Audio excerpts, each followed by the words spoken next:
Richard Hartwell's hands trembled as he stared at the scene before him. His 7-year-old daughter, Lily, was curled up on the marble steps of their mansion, wrapped in a torn, dirty blanket. But she wasn't alone. A black boy, maybe 12 years old, wearing clothes too thin for the freezing December morning, had his arms wrapped around her, his own body shaking violently from the cold. Both of them had blue lips. Both were barely moving. "Lily!" Richard's scream cut through the dawn air as he ran toward them, his expensive shoes slipping on the frost-covered steps. The boy's eyes flickered open, dark brown eyes that held more courage than any child should have to hold. "She's okay," he whispered, his voice cracking from the cold. "I kept her warm. I kept her safe." Richard fell to his knees, pulling his daughter into his arms. She was ice cold, but breathing, alive. "Who are you?" Richard asked the boy, tears streaming down his face. "How long have you been out here?" "All night," the boy said simply, before his eyes rolled back and he collapsed. Can you imagine finding your child like this? Finding out a complete stranger, a homeless child, had saved her life while you were away? But to understand how we got here, we need to go back to where it all began. 24 hours earlier, Marcus Williams sat on a bench outside the public library, watching the sun set over the wealthy neighborhood he'd walked to. At 12 years old, Marcus had been homeless for 2 years, ever since his mother died and he ran away from the first foster home they tried to put him in. He'd learned how to survive, which dumpsters behind which restaurants had the best food, which shelters asked the fewest questions, which streets were safe to sleep on and which ones weren't. But winter was different. Winter was dangerous. Marcus pulled his thin jacket tighter, even though it did almost nothing to keep out the December cold. He'd lost his sleeping bag 3 weeks ago when some older kids stole it. All he had now was a small blanket he'd found behind a thrift store, barely big enough to cover his shoulders. Tonight was supposed to be the coldest night of the year. 10 degrees, the news said, maybe lower. Marcus knew he needed to find shelter, real shelter, but the nearest homeless shelter was 5 miles away and he was so tired, so cold, so hungry. Just rest for a minute, Marcus told himself, even though he knew better. Just 5 minutes. Wait, I need to tell you something crucial about Marcus before we continue, because understanding who he was makes what he did next even more unbelievable. Marcus had every reason to be angry at the world. His mother died when he was 10, cancer that they couldn't afford to treat. He'd bounced through 3 foster homes in 6 months, each one worse than the last. The last family used the foster money for themselves and barely fed him, so Marcus ran. He decided being homeless and free was better than being trapped and miserable. But here's the thing about Marcus that made him different. He never lost his kindness. Even when the world was cruel to him, he stayed good. He shared food with other homeless people. He helped elderly folks carry their groceries. He returned lost wallets he found, even when he was starving. His mother had taught him that. "Being poor doesn't mean being unkind," she used to say. "We might not have money, but we have our hearts. Never lose that, Marcus. Never." And he hadn't. Even now, 2 years after losing her, he held on to those words like a lifeline. What would you do if you lost everything but had to choose whether to stay kind or become bitter? It's harder than you think. Marcus stood up from the bench, his legs stiff from sitting too long.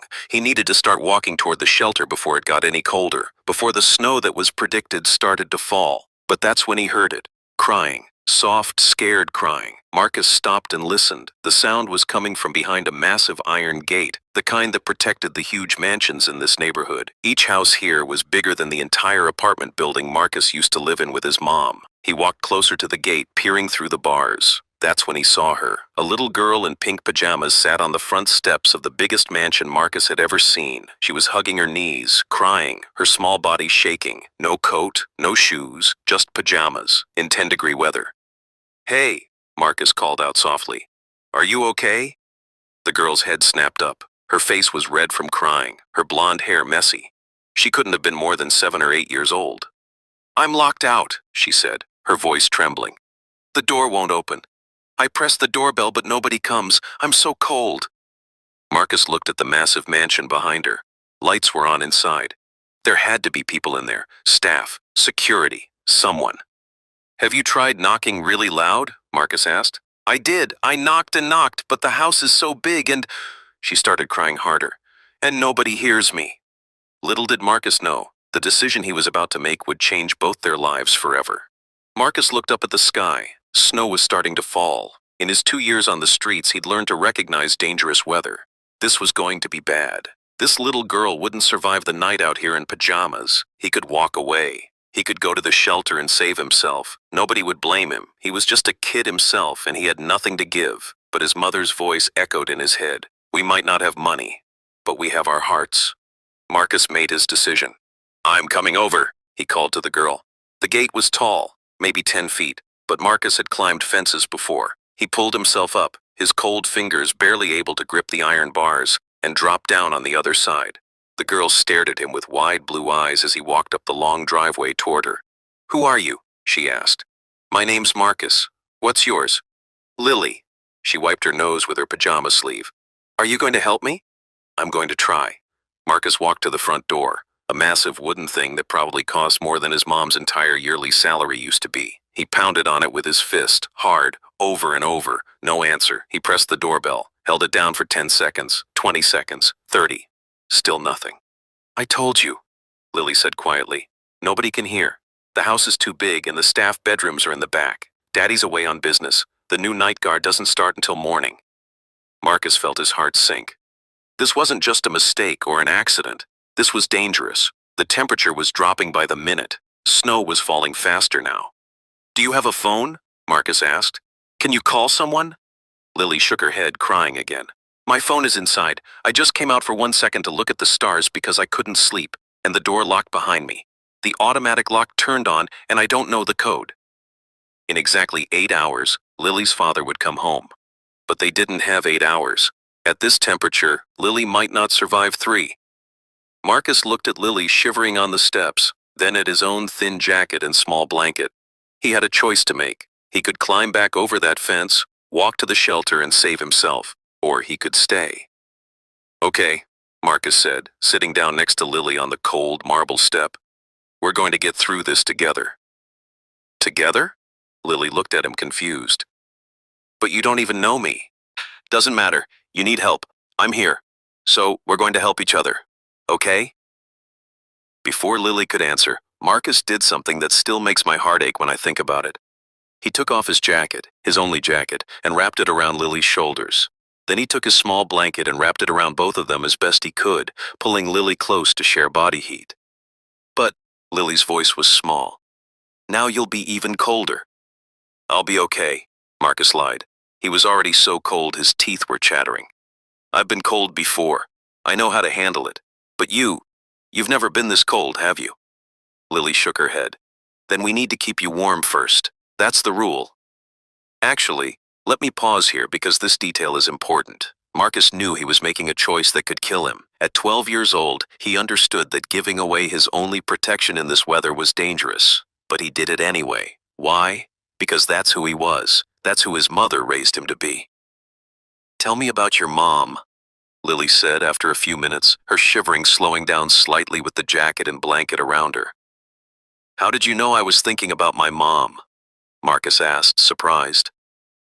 You have this look on your face, like you're remembering someone. I get that look when I think about my mom too. She died when I was 5. Marcus looked at this little rich girl, this daughter of a billionaire, and realized they weren't so different after all. They'd both lost their mothers. They both knew what it felt like to have a hole in their hearts. My mom died 2 years ago, Marcus said quietly. Cancer. We couldn't afford the treatment that might have saved her. I'm sorry, Lily whispered. That's not fair. No, it's not. But she taught me something before she died. She taught me to stay kind even when the world isn't kind back. She said that's the only way to stay human. Lily was quiet for a moment. Then, is that why you're helping me? Even though you're cold too? Yeah, that's why. They sat in silence for a while, huddled together as the snow fell harder around them. Marcus could feel his body starting to shut down from the cold. His fingers were numb. His toes felt like ice. His thoughts were getting fuzzy. But he kept talking to Lily, kept her awake, kept her hoping. What Marcus didn't know was that his body was going into the early stages of hypothermia, and he had maybe 2 hours before it became critical. Marcus? Lily's voice sounded scared. You're shaking really bad. I'm okay, Marcus said, but his words came out slurred. Not okay. Definitely not okay. No, you're not. Lily started crying again. This is my fault. If I hadn't gone outside, you wouldn't be here. You'd be somewhere warm. Hey. Marcus forced himself to focus, to push through the fog in his brain. This isn't your fault. You made a mistake. Everybody makes mistakes, but we're going to be okay. Your dad will come home. Someone will find us. When does your dad come home? Marcus asked, trying to keep his mind working, trying to stay conscious. He said early morning, around 6 a.m. He's been in California for meetings. Marcus looked at his wrist, but he didn't have a watch. He hadn't had one in 2 years. But from the darkness and the quiet, he guessed it was maybe 11 p.m. 7 hours. Could they make it 7 hours? He didn't know, but he had to try. Okay, Marcus said, his voice getting weaker. We're going to play a game. To keep our minds working, to stay awake. Because sleeping in this cold is dangerous, okay? Okay, Lily said, pressing closer to him. Tell me. Marcus's thoughts were getting fuzzy again. He shook his head, trying to clear it. Tell me about the best day you ever had. And so Lily talked. She told him about the day her dad took her to Disney World before her mom got sick. She told him about riding every roller coaster, eating cotton candy, watching fireworks. When she finished, Marcus told her about the day his mom took him to the beach, the only time they ever went, because they couldn't afford it usually. He told her about building sandcastles, finding shells, laughing in the waves. They traded stories, memories, dreams, anything to stay awake, anything to keep their minds working as the temperature dropped and dropped and dropped. By 2 a.m., Marcus was fading fast. His body had stopped shivering, which he knew was a very bad sign. Lily was doing better, protected by his jacket and blanket pressed against his body heat, but Marcus was dying. Marcus? Lily shook him gently. His eyes had closed. Marcus, wake up. You have to wake up. Tired, Marcus mumbled. So tired.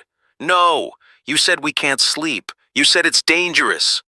Lily started crying hard now, shaking him harder. Please, Marcus. Please don't leave me alone. Please. The fear in her voice cut through the fog in Marcus's brain. He forced his eyes open. Okay, he whispered. Okay, I'm here. I'm awake. But he didn't know how much longer he could stay that way. Tell me more stories, Lily begged. Tell me anything. Just keep talking. So Marcus talked. About his mom. About the life they had before she got sick. About the apartment with the leaky ceiling and the neighbor who played guitar too loud and the corner store where the owner always gave him free candy. He talked about his dreams, about wanting to be a teacher someday, about wanting to help kids like him, kids who had nothing but needed everything. And Lily talked too, about wanting to be a veterinarian, about her cat, Mr. Whiskers, about missing her mom, about feeling lonely in the big house even with all the staff around. They talked and talked and talked as the night crept toward dawn, and Marcus held on. Even as his body begged to shut down, even as the cold tried to take him, he held on, because a little girl needed him. And he'd promised, and Marcus Williams never broke his promises. Could you do what Marcus did? Could you give everything, literally everything, to save a stranger, even if it meant you might not survive? At 5:47 a.m., just as the first gray light of dawn started to appear, a black car pulled up to the mansion gate. Richard Hartwell was home early, eager to see his daughter after 3 days away. But when the gate opened and his headlights swept across the front steps, he saw something that stopped his heart. His daughter, wrapped in a dirty blanket and torn jacket, in the arms of a black boy who looked more dead than alive. Richard slammed on the brakes and jumped out of the car, screaming Lily's name. That's when Marcus's eyes opened one last time. That's when he whispered, "She's okay. I kept her warm. I kept her safe." And then everything went black. Marcus woke up 3 hours later in a hospital bed. Every part of his body hurt. He was covered in warm blankets, connected to an IV, and a nurse was checking his temperature. "Welcome back," the nurse said with a kind smile. "You gave us quite a scare, young man." "Lily?" Marcus croaked. "Is she okay?" "The little girl? She's fine. Mild hypothermia, but she'll be perfectly okay. Thanks to you." The nurse's eyes got watery. "You saved her life, sweetheart, and almost died doing it." Before Marcus could respond, the door burst open. A tall man in an expensive suit stood there. Richard Hartwell, though Marcus didn't know that yet. Behind him stood 2 police officers, and Richard's face showed a mix of emotions Marcus couldn't quite read. Gratitude, suspicion, confusion. "We need to talk," Richard said, his voice tight.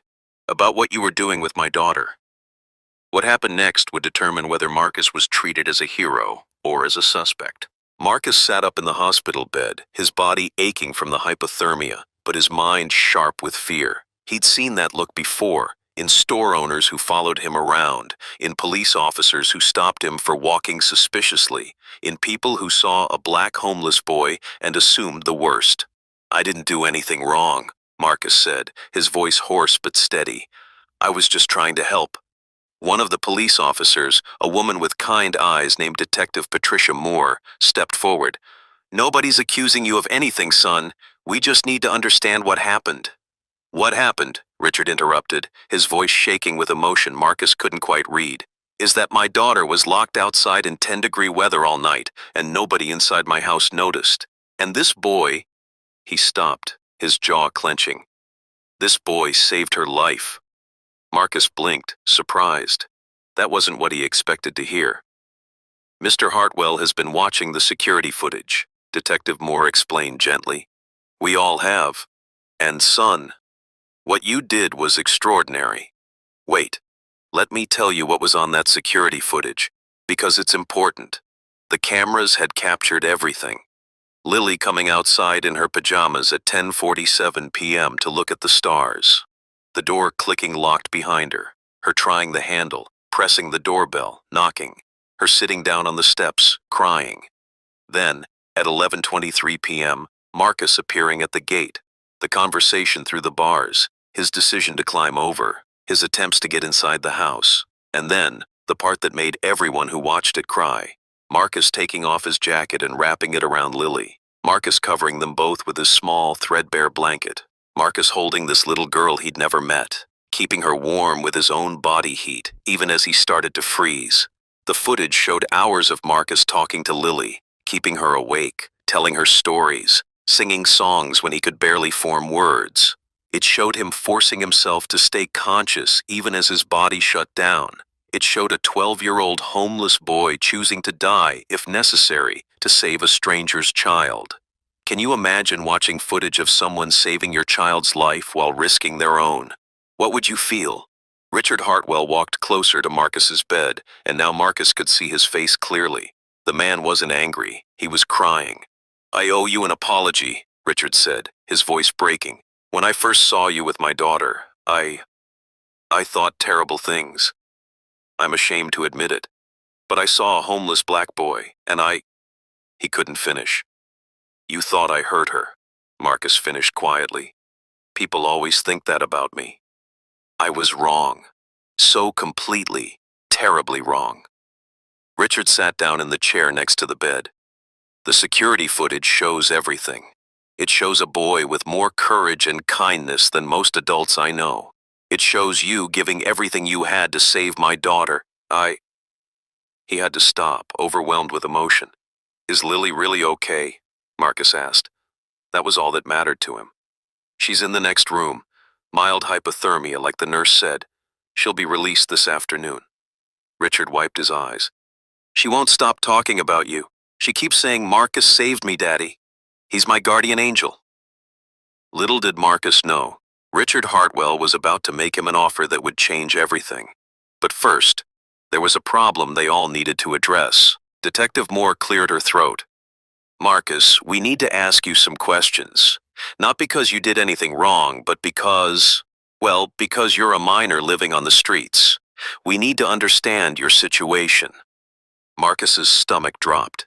He knew what this meant. Social services, foster care, being trapped again. I'm fine on my own, Marcus said quickly. I know how to take care of myself. I don't need... You almost died last night, Richard interrupted gently. You were minutes away from severe hypothermia. Another hour, and... He couldn't say it out loud. But I didn't die, and I'm okay now, so I can just go... Where? Detective Moore asked, her voice kind but firm. Marcus, it's December. It's going to be below freezing for the next 2 weeks. Where will you go? What will you do? Marcus looked down at his hands. He didn't have an answer. He'd been asking himself those same questions for days. He has a home, Richard said suddenly. If he wants it. Everyone turned to stare at Richard. What? Detective Moore asked. Richard stood up, his voice growing stronger. Marcus saved my daughter's life. He gave everything he had, literally everything, to protect a child he'd never met. He's 12 years old and he's been living on the streets for 2 years. Well, not anymore. Not if I have anything to say about it. Mr. Hartwell, the detective said carefully, I understand you're grateful, but you can't just— I can and I will. Richard turned to Marcus. I want you to come live with us, with Lily and me. I want to give you a home, a family, everything you deserve. I want to adopt you if you'll let me. Marcus stared at Richard like he'd started speaking another language. Adopt him? Live in that massive mansion? Be part of a family again? I don't understand, Marcus whispered. You don't even know me. I know enough, Richard said firmly. I know you're brave. I know you're kind. I know you're exactly the kind of person I want my daughter to grow up around. I know my daughter is alive because of you, and I can never repay that, but I want to try. Actually, let me pause here because what happened next reveals something important about Richard Hartwell. Richard had built his tech empire from nothing. He'd grown up poor himself, though not as poor as Marcus. He'd fought and scraped his way to billions. But in the process, he'd lost something, his connection to real people, to real problems. When his wife died of cancer 3 years ago, he'd thrown himself into work, leaving Lily with nannies and staff. He'd given her everything money could buy, but forgotten to give her what she needed most, him. Seeing Marcus, seeing this boy with nothing give everything to save his daughter, had cracked something open in Richard's heart. It reminded him of who he used to be, who he wanted to be again. But there was a problem, a big one. Mr. Hartwell, Detective Moore said carefully, I admire what you're trying to do, but it's not that simple. Marcus is a ward of the state. He ran away from foster care. There are procedures, protocols. I'll handle it, Richard said. I have lawyers, good ones. We'll do this the right way, but we'll do it fast. There's something else, the detective continued. Marcus, your last foster family filed a missing person report when you ran away 2 years ago. They've been looking for you. Marcus felt his blood run cold. The Hendersons, the family who took foster kids for the money and treated them like servants. The family he'd run away from in the middle of the night because he couldn't take it anymore. No, Marcus said, his voice panicked. I'm not going back there. I won't. I'll run again. You won't have to, Richard said firmly. I promise you, Marcus, you won't go back there. We'll fight this, together. Mr. Hartwell means well, Detective Moore said, but the Hendersons still have legal custody, unless they agree to give it up, or unless we can prove neglect or abuse. Then we prove it, Richard said. Marcus, tell us what happened there. Tell us why you ran. In exactly 3 days, there would be a custody hearing that would determine Marcus's future. But first, they needed to hear his story. Marcus took a deep breath. He'd never told anyone this, not the police who occasionally questioned him on the streets, not the social workers who'd placed him there, not anyone. But looking at Richard's determined face and Detective Moore's kind eyes, he decided to trust them. The Hendersons took in 5 foster kids, Marcus began, his voice quiet. They got paid for each of us, but they spent the money on themselves. We got 1 meal a day, usually just rice or pasta, nothing else. We slept on mattresses on the floor, 3 kids to a mattress. Richard's face grew darker with each word. They made us do all the housework, cooking, cleaning, yard work. If we didn't do it right, they'd— Marcus stopped, the memories flooding back. Mr. Henderson had a belt. He used it a lot. Detective Moore was taking notes, her face tight with anger. I lasted 6 months, Marcus continued. Then one night, Mr. Henderson hit me so hard I couldn't stand up. That's when I knew. I'd rather be homeless and free than stay there 1 more day. So I waited until everyone was asleep and I ran. I've been running ever since. The room was silent except for the beeping of the heart monitor. Did you ever try to report them? Detective Moore asked gently. Who would believe me? A foster kid with no family, no proof, no nothing, against a family that looks perfect on paper? Marcus shook his head. I just wanted to survive, that's all. Richard stood up abruptly, his hands clenched into fists. They're not getting you back. I don't care what it takes. You're not going back to people who hurt you. But what Richard didn't know was that the Hendersons had powerful friends, and they weren't going to give up their foster money without a fight. 2 hours later, Lily burst into Marcus's room, her father trying to keep up behind her. She was still in a hospital gown, with a blanket wrapped around her shoulders, but her face was bright with joy. Marcus! She ran to his bed and threw her arms around him, careful not to disturb his IV. You're awake! You're okay! Hey, Lily. Marcus smiled, a real smile, the first one in a long time. How are you feeling? I'm good. The doctor said I was really lucky. He said if you hadn't kept me warm, I would have... She couldn't finish, tears filling her eyes. You saved my life. You would have done the same for me, Marcus said simply. I want you to come live with us, Lily said, pulling back to look at him seriously. Daddy says he's going to adopt you. That means you'll be my brother. We can play together and have adventures and... She stopped, suddenly uncertain. Do you want to? Do you want to be my brother? Marcus looked at this little girl who he'd met just hours ago. This girl who had cried with him, shared stories with him, survived the longest night with him. Yeah, Marcus said, his throat tight with emotion. I'd like that a lot. Lily hugged him again, and Richard stood in the doorway, watching with tears streaming down his face. Wait, because what happened over the next 3 days would test everyone's resolve. The Hendersons didn't go quietly. They hired a lawyer, a sharp-dressed man who argued that Marcus was a troubled child who ran away because he didn't want to follow rules. They claimed they'd been searching for him out of concern. They produced fake records showing they'd given him everything he needed. Richard hired 3 lawyers, the best in the state. They investigated the Hendersons, interviewed the other foster children who'd been in that house, gathered evidence of neglect and abuse. Detective Moore opened an official investigation into the Henderson foster home, and on the 3rd day, they all gathered in family court. Marcus sat between Richard and one of his lawyers, wearing new clothes that Richard had bought him. Clean, warm, comfortable. He barely recognized himself. Across the courtroom, the Hendersons sat with their lawyer, wearing fake, concerned expressions that made Marcus's stomach turn. The judge, a woman named Judge Anderson, looked over all the paperwork, all the evidence, all the testimony. Then she asked Marcus to approach the bench. Marcus, Judge Anderson said kindly, I've read your story. I've seen the evidence, but I need to hear from you, in your own words. What do you want? Marcus took a deep breath. This was it. The moment that would determine everything. I want a family, Marcus said, his voice shaking but clear. I want to stop running. I want to stop being scared all the time. I want... He looked back at Richard and Lily, who sat in the front row holding hands. I want to be with people who see me, really see me, not as a paycheck or a problem or someone to use, but as a person.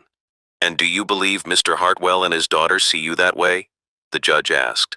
Yes, ma'am, I do. Because when I had nothing, when I was cold and homeless and invisible to everyone else, Lily needed me, and she didn't see a homeless kid. She saw someone who cared, someone who stayed. Marcus's voice grew stronger, and Mr. Hartwell looked at me, really looked at me, and saw past what everyone else sees. He saw who I actually am. Judge Anderson nodded slowly. And the Hendersons? Do they see you that way? Marcus looked at his former foster parents, their fake concern, their calculated expressions.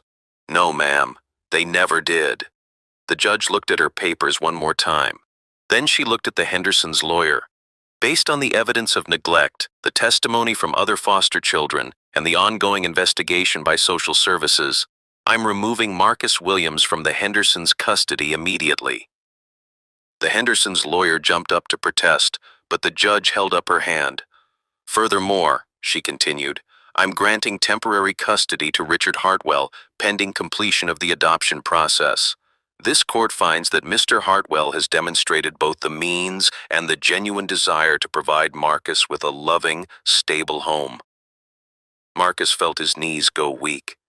Did she just say? Richard was beside him in an instant, his hand on Marcus's shoulder.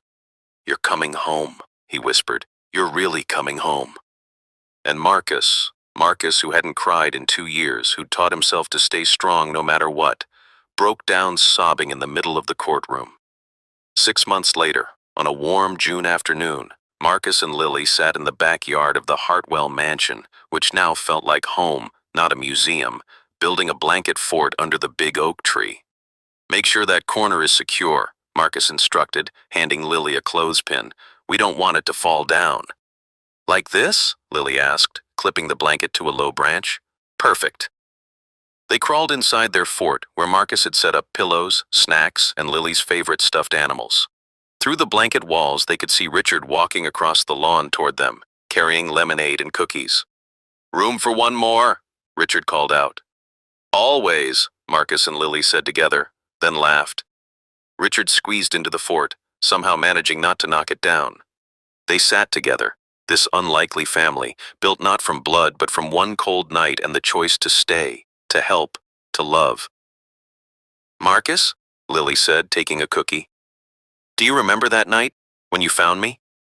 "Every single second," Marcus said honestly. "I was so scared, I thought I was going to—" She stopped, then continued. "But then you came, and you stayed, even though you didn't have to, even though it hurt you." "I would do it again," Marcus said simply. 1,000 times. Richard's eyes filled with tears, happy tears this time.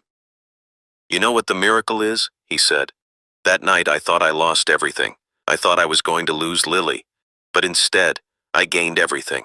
I got my daughter back. I got a son I didn't know I needed.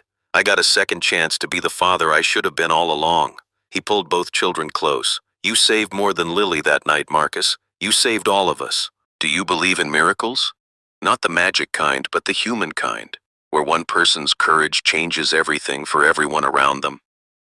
That evening, as the sun set and painted the sky orange and pink, Marcus stood at his bedroom window, his bedroom, in his home, with his family downstairs, and thought about his mother. He pulled out the one photo he had of her, crumpled and faded from 2 years in his pocket. She was smiling in the picture, her arm around a younger Marcus, both of them laughing at something the camera couldn't capture. "I kept your promise, Mom," Marcus whispered. "I stayed kind, even when it was hard, even when the world wasn't kind back. And look what happened.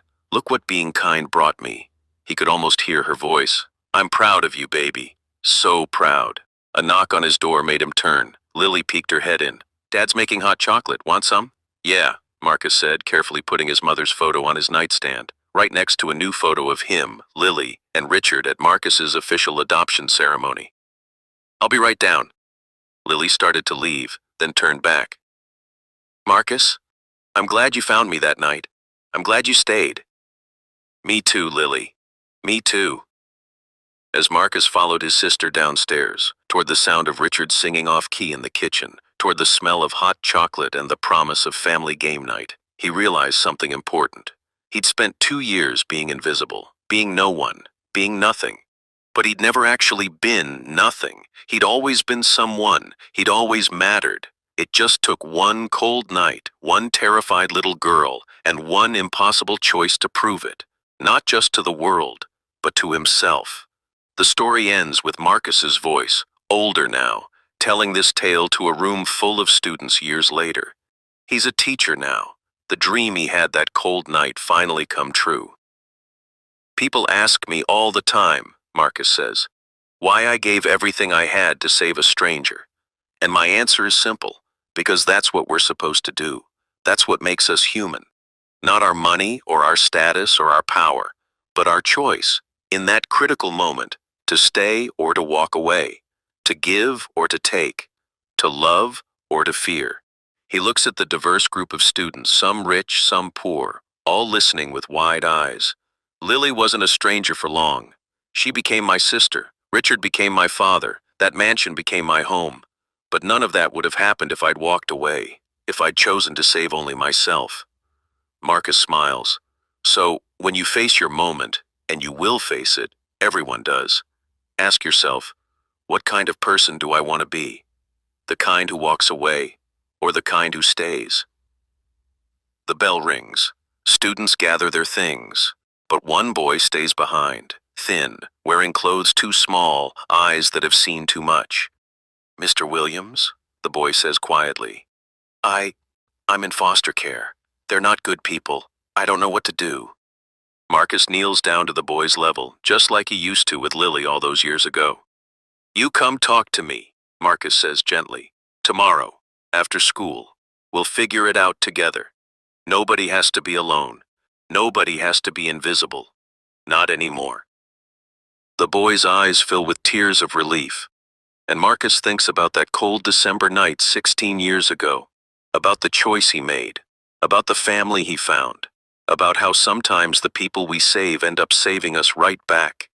If you enjoy this story, please like, share, and subscribe for more.